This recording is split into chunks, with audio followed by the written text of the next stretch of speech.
Good afternoon everyone. Ayan, so eto na nga po ang good news and ano po ang masasabi ninyo dito mga kaibigan. Okay, so bago po doon sa good news ay ito muna tayong bad news. Okay, kung inyong matatandaan mga kaibigan ay mayroong motion na isinampa ang Defense Council o Defense Team ni dating Pangulong Rodrigo Roa Duterte, no?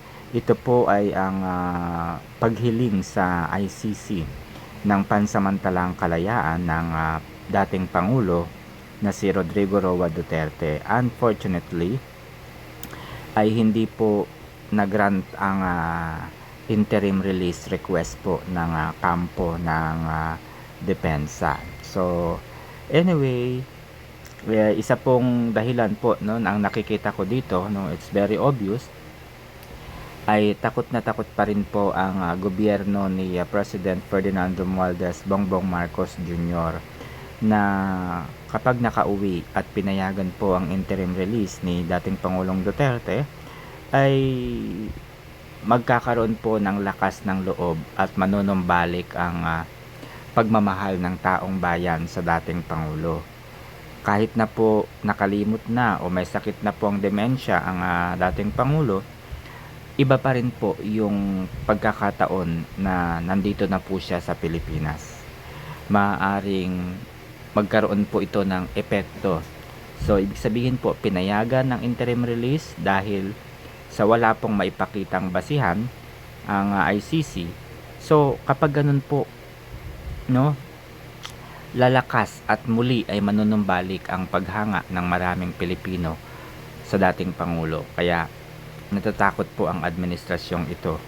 Kaya ayun po, expected po yan na hindi po maaaprobahan ang interim release request ng presidente.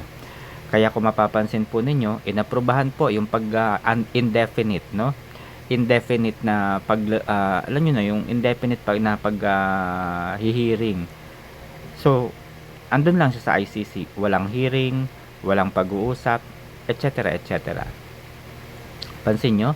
Kasi kung porsigido ang administrasyong ito na makasuhan ang dating Pangulong si Duterte, they will do anything and everything that they can para ma-prosecute na, para madesisyonan na ang kaso laban kay Duterte. Pero, pansin ninyo, no, hiniling po ng kanyang kampo, hiniling po ng kampo ni Duterte na ipagpaliban ang pagdinig.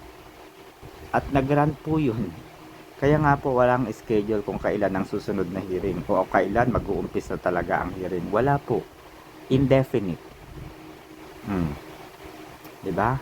Indefinite. So, ibig sabihin, yung administrasyon ni PBBM, okay lang na nandoon sa ICC si dating Pangulong Duterte. Kasi kapag pumunta dito at napauwi dito, yan, alam na. Okay? So ito po ang another good news naman sa part ng depensa. Mga kaibigan, ay disqualified na po si Prosecutor Karim Khan. So ito po ay dahil sa pakikialam po ni Karim Khan sa kaso ni Duterte. Bago pa po nadala sa ibang bansa si dating Pangulong Duterte, bago pa po nakulong sa ICC, alam na po natin na lagi po dito si Karim Khan at iniimbestigahan na. So there will be conflict of interest. Okay? So yun lamang po mga kaibigan and good morning.